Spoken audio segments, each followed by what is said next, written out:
வணக்கம் ஃப்ரெண்ட்ஸ், எல்லாரும் நல்லா இருக்கிறீங்களா? நானும் நல்லா இருக்கிறேன். இன்றைக்கு நான் உங்களுக்கு ஒரு ஹெல்த்தியான ரெசிபி செய்து காட்ட வந்திருக்கிறேன். இதை நீங்கள் பிரேக்ஃபாஸ்ட், லஞ்ச் ஓ டின்னராக கூட சாப்பிட்டு கொள்ளலாம். வாங்கோ இந்த ரெசிபி எப்படி செய்கிறதுன்னு பார்ப்போம்.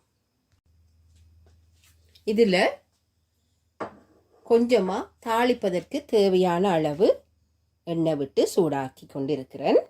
முதல்ல கடுகு, நான் மஞ்சள் நிற கடுகு தான் பாவிக்கிறேன். அதோட பெருஞ்சீரகம், நாங்கள் நார்மலாக தாளிக்கிறதுக்கு பெருஞ்சீரகம் போடுவோம். நான் இது செய்கிறதுக்கு நச்சீரகம் தான் சேர்க்கிறேன். அது கடித்து சாப்பிடுவதற்கும் உடலுக்கும் இன்னும் நல்ல பலன்களை கொடுக்கும்ன்றதுக்காக நச்சீரகம் சேர்த்துக்கொள்ளுறேன்.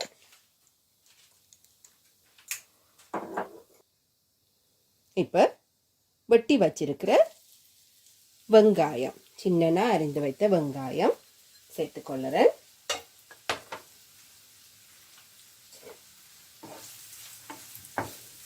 முதல்ல இதை வதக்கி கொள்ளுவோம். நான் இதுக்கு நார்மலாக நாங்கள் கொண்டல் கடலையில் சுண்டல் செய்கிறதா இருந்தால் நாங்கள் செத்தல் மிளகாய் போட்டு தாளித்து கொள்ளுவோம். நான் இதுக்கு எதுவுமே போடையில், செத்தல் மிளகாயோ பச்சை மிளகாயோ போடையில். நீங்கள் பச்சை மிளகாய் போடுறோண்டா போட்டுக்கொள்ளலாம்.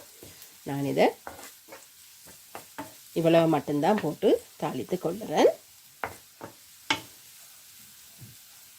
இப்போ வெங்காயம் எல்லாம் அவிந்து வந்துட்டுது. இதில் நான் 1 கப் அளவு கொண்டல் கடலை ஊற விட்டு அவித்து எடுத்து வச்சிருக்கிறேன். இப்போ அதை இதில் சேர்க்கிறேன்.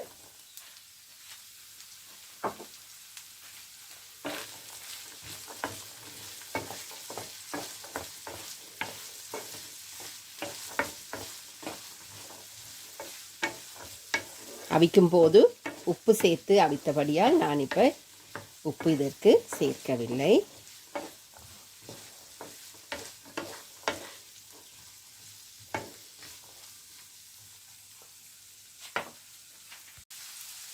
கொஞ்சமாக கறிவேப்பிலை போட்டுக்கொள்கிறேன். மஞ்சள் தூள் கொஞ்சம் சேர்த்துக்கொள்ளுறேன். அதிகமாக தேவையில்லை, கொஞ்சமாக போட்டால் போதுமானது.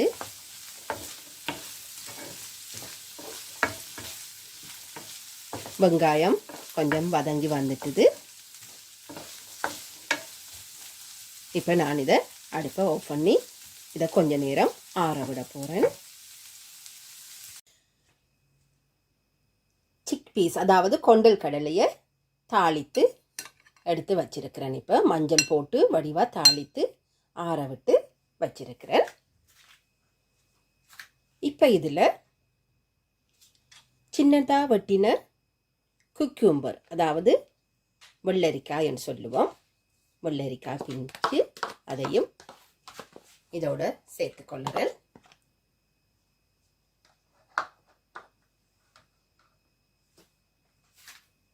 அதோட கேரட் துருவல் கொஞ்சம் சேர்த்துக்கொள்ளுறேன். சின்னதாக வெட்டின தேங்காய் துண்டுகளும் இதில் சேர்க்கிறேன். இதை நான் ஃப்ரெஷ்ஷாக தான் சேர்க்கிறேன். தேங்காய், அதாவது கோகனட் நாங்கள் எப்போவுமே ஃப்ரெஷ்ஷாக எடுக்கிறது சிறியவர்கள் பெரியவர்கள் எல்லோருக்கும் மிகவும் உடலுக்கு நல்லது என்று சொல்லுவார்கள். இதை நான் இப்படி சேர்த்துக்கொள்ளுறேன். தேவையான அளவு மிளகுத்தூள் சேர்க்கிறேன்.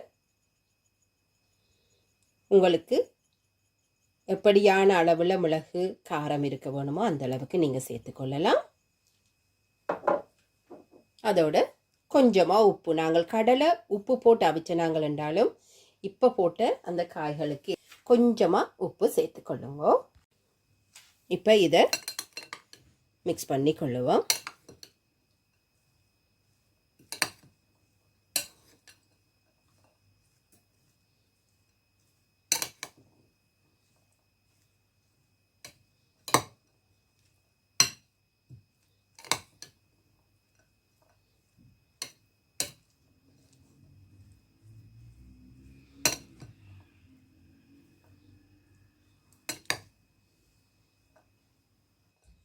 இந்த வெப்ப காலத்துக்கு ஏற்ற மாதிரி சுவையான சிக் பீஸ் சலாட் செய்துட்டு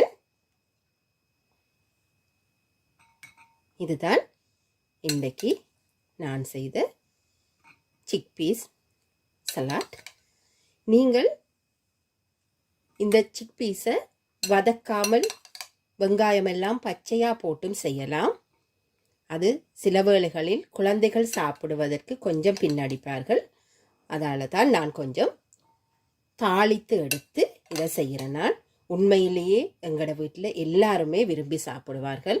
லஞ்சா கூட நான் இது செய்து சாப்பிட கொடுத்துருக்கிறேன். நீங்களும் செய்து பாருங்கோ.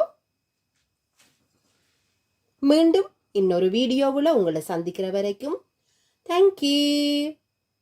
பாய்.